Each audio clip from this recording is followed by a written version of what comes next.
Well, first up is Miss L. Why don't you come on up? Give her a round of applause.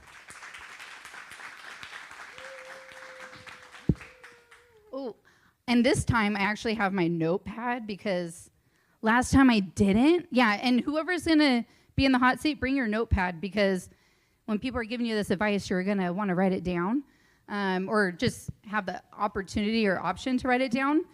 Because last time I did not have my notes with me, and I wanted to write so many things down. All right, so let's see if your mic is on. Okay. So tell us like a little bit about yourself, what you're kind of working, just real brief. Yeah, I know, it's a little. Oh. Oh. All right, and then. It's L. Yeah, so just brief, maybe about your challenge, your real estate challenge, and then we'll open it up to the audience and go from there. Okay. Well, my name is L. Richardson. And then you want to make sure you kind of hold it up It's a all little. the way up. There you That's go. good? Okay. Yeah. I am a real estate investor. I do fix and flips primarily on mobile homes. I've done a few. I have one that we just finished last month. Yes, May now. And it's on the market right now. So it's been getting a lot of traction. So I'm excited to see how that goes. But this year I have a goal and I wanted to start really expanding my portfolio. And I'm looking to purchase my first rental property. So I actually had an opportunity recently and I was totally freaked out and stressed, and I called Rich, I called Goodwin, I called Farrah. And I didn't answer, I'm sorry. I was calling and scratching. I'm like, okay, so what do I do? So I ran numbers. But the challenge that I found, I don't know what I don't know. So I didn't know exactly what should I be looking for. What numbers do I need to consider? And there's two parts to this. But just I know mobile homes. I know how to evaluate them. I know what they're going to be priced at. I know how to comp them. I got all of that. But a rental property with a tenant in place, one without a tenant, is it going to need work? Does it need that? It was just a lot. And I just really didn't know what was like the key pieces of information that I should have. So that was my main dilemma. And then you also mentioned the money part. Oh, yeah. Part two of that was if I couldn't get a seller carry finance, which is what my goal was, it was going to work really well if I could have gotten that. The other piece was like, okay, so if that doesn't work, then how in the world do I get, $500,000, for a rental property? It was being sold well below market, which is why I really was excited about it.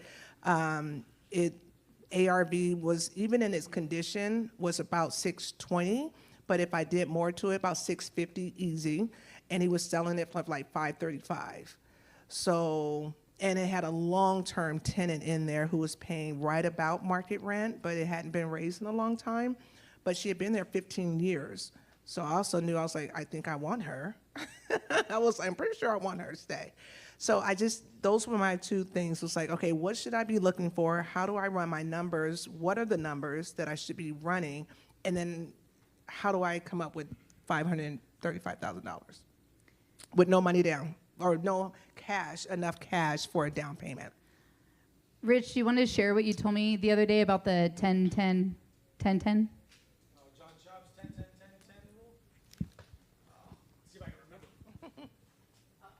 Okay, so I've seen John Schaub talk 4 times now, and I was going through my, what's that? That's all right. And I was going through, I just took John and Pete's class in Florida last month.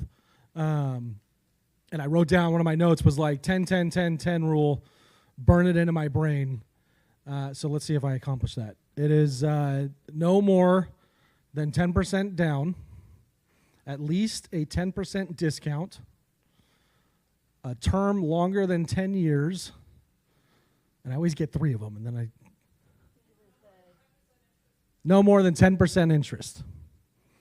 So that's John Schaub's, and for those of you that don't know who John Schaub is, he wrote a book called Building Wealth One House at a Time. His end game is pretty much a very quote unquote easy system to follow to get to like 10 paid off rental properties. Okay. So the 10-10-10-10 rule is basically his guide on if you get that and you can get the property to follow those rules, you're pretty much saying yes. Okay. Okay. So go ahead. No more than 10% down. You wanted at least a 10% discount. And you want the term, if you're getting seller finance, you want the money for at least 10 years. And you want no more than 10% interest. So if you get all those, but you have a 2-year balloon where you're going to owe that money back in 2 years, John would say not to do that. Would I have I never done that? No, I've done that a lot. But that's the rule. So, you're just going crazy, huh? What do you think? Up here. Say, go. There you go.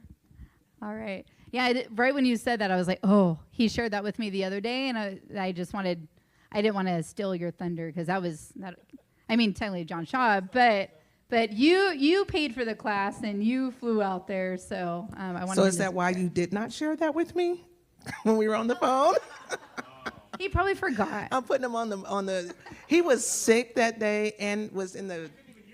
Yeah, he was sick, and baby Evie was getting shots, and he was at the doctor's office, and he still took the time to call me and walk through like a lot of stuff with me. So I just wanted to give you a little hard time on that one. With a little slide. All right. Anyone else? Andy does. All right, I'm a contrarian. Everyone knows that. In my opinion, the least important number in buying a cheaper house is long-term rental houses and purchase price. You need to know, and you need to be very accurate and conservative, what you can rent the house for long-term, not Airbnb, not pad split, not any of that hoo-ha. Long-term tenant, stays forever, never calls you on the phone, good tenant. What can you rent that house for and keep it rented? You can determine that number accurately and conservatively, and you can divide by 2 like they taught you in 2nd grade. I think that was 4th grade.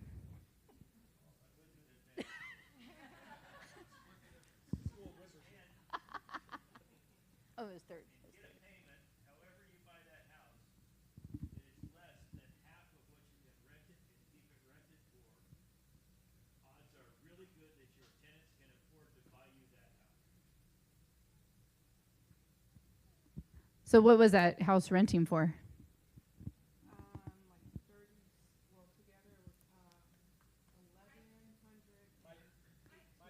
So there. One was 1,100 and one was 1,800. It was a 2-unit. Mm-hmm. Okay. It was a duplex. I should have mentioned that. 29 divided by 2 is 14.50. So get a payment of 13.50. Times the 13.50, you'll go into 7.25. Oh, so I missed Why did that. you subtract 100? So you. We're not selling a mobile home. No, I know, but you said 29 divided by 2 was 14.50, and then you said 13.50. Get a payment that's less than half. Oh, okay, less than half. There That's you the go. conservative part, just to kind of keep it rented. Sorry, I my math follow. wasn't mathing. So I missed that though. You said so the divided by 2 is the rent, the rent amount, the total rent. Total rent amount. Mm-hmm. That's your long-term total rent amount. Yep. Divide that by 2. Mm-hmm. And I'm very conservative when I have multifamily because they have additional costs. So I whack an extra $100 off. So I would offer that person $750,000, payable $13.50 a month for 540 months. These are the seller finance terms, by the way. Yes, So yes. this is that first part. Andy, how did you get the 750? Oh, you said that was its retail value was 7.25, right? No, 650. Oh, so you're saying just So you're giving them their price, but then you get the terms. he was asking 535, but the ARV 650 with some work. So do it for for 40 instead of. $13.50 a month. See, I want to overpay. Mm-hmm. I want to engage their greed muscle. And then if they say I have to have cash, you say, well, I can't give you cash, but I can give you a much higher price, and I can certainly introduce you to some people who might buy that note for more than you're going to net on a cash sale. Awesome. The question that she asked, if Andy's offering anything down. Frequently. And if you really want to get in a deal with no out-of-pocket cash, or if you don't have it, if you were to negotiate that deal and need, say, even if you needed $75,000 or $100,000 down, Mm-hmm. here at 2 o'clock on Wednesday afternoon, you'll find somebody who'll give you that down payment money for half of that house.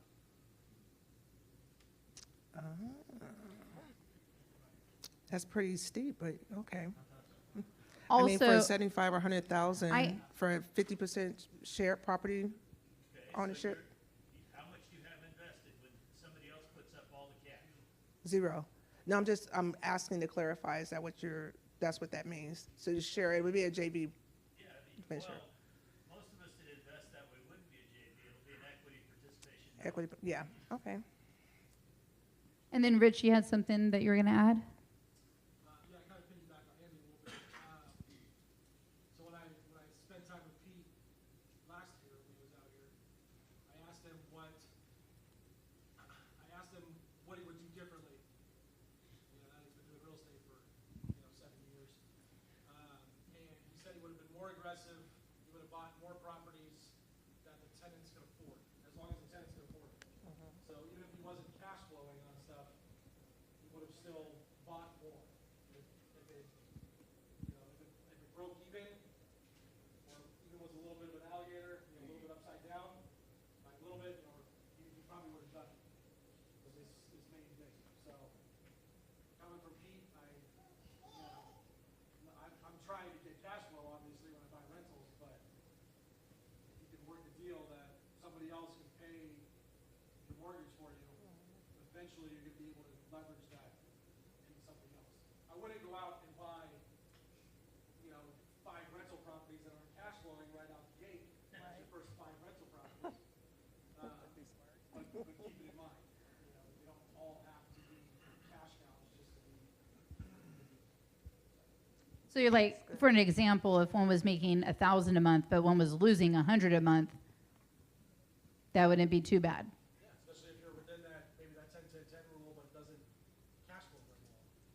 Or you're getting a 30-year loan that you can very little down. The key to that too is also very little down. You don't want to put $100,000 down and then cash flow nothing for 10, 15 years. You want to be able to make something back. But if you can get into something for 10, 15,000 and not cash flow, but now you're capturing all your pay down and your depreciation and all that, you would have bought more. And long-term fixed financing doesn't change. But what goes up every year? Rent. It's- Rent. Gary has something, and then we'll go over to Ray. You said that you had long-term renters in there that were really good? There was the one tenant that was paying 18 was going to be moving, but the lady in the 2-bedroom, she wanted to stay, and he did not want to sell it and ask her to move. He was saying the buyer would have to deal with that. So I misunderstood because I was going to say, if you're just renting to the same renters, then the ARV has to make a difference. Correct. Correct. Yeah, that's why I thought keeping her would be a very good idea because she's been there 15 years. She's not going anywhere. The other ones had been there 5, but they gave notice once he told them he was selling. So they were going to be leaving, which was actually kind of the good one because that one has been converted to a 3-bedroom. So that one would garner more rent. And then Ray, what did you have? Couple things. You need to be very careful for multifamily, which is my rule. Basically, people buying right now, they're actually buying negative cash flow with the belief that rents will always go up. Except this year, rents have gone flat or actually down a little bit. And the added cost, for example, our insurance doubled. And so all of a sudden, a lot of multifamily, their insurance doubled. And if they just bought basically they overpaid, they're in trouble. So you have to be careful. Also, if you're buying, if you get a fixed rate, otherwise you get the variable rate, and if interest rates go up, you have big problems too. Yeah. And unexpected maintenance can also sink you, where all of a sudden you need to, we just replaced 2 roofs. There went $60,000. And looking at the cost you're talking about, sounds like stick built. Maybe a mobile home would be a better value because you get higher rents for your purchase price, and you know that role. So you might be able to cash flow positive immediately. And also something I picked up from Andy and also the guys basically about renting out without, you know, somebody knows the name. The guys, basically, how do you do rent out without any headaches? Hassle-free. Oh, David Tilney. Yeah, his entire idea is basically give a little bit of a rebate on it, so that way they take care of the issues. Because in multifamily, you're in the service industry, which unless you want to have somebody out there being dispatched within hours to take care of something for you, have them deal with it. And that's in advantage like commercial, or like say have 4 walls, where they would usually deal with it because they actually finish their home. Where when you like multifamily, even in the duplex, you kind of feel, hey, you're the service person. You probably don't want that. That was good perspective. Thank you. What about that second part of the question with the? Money. So I Which- mean, it sounds like 10% down would be the most you would want to put down. I did want to share though, there was a But house. Steve doesn't do that. I call Steve. Well, at least you called him, right? You tried. So, not everything is going to be a deal for everybody, right? So, one thing that I did is I found a property from a wholesaler. It was out in Beaumont, big house, and it was people could just move in right away. I mean, the walls were kind of painted like dark maroon and like dark blue, and so it was kind of dark. But other than that, I mean, it was like move-in ready. I brought that deal to exchangers. I was going to get the loan to purchase the home, just like a regular conventional loan, but I would need 20% down. So I said, hey, I'll give up half of this house. In exchange, I want 20% down. I want the gap funds, right? The closing costs. And we almost did this deal, but the seller backed out. But however, if it would have went through, Goodwin was a part of this deal, and several others where it was like five of them that were pitching in their money to own a portion of this house. So I mean, I would rather have half of a house than no house. So And that's basically what Andy just explained. yeah, but I Just a wanted to give an real-time, actual actual example real-time. of a deal that I brought that actually was going to happen, and then Goodwin was going to say something about that.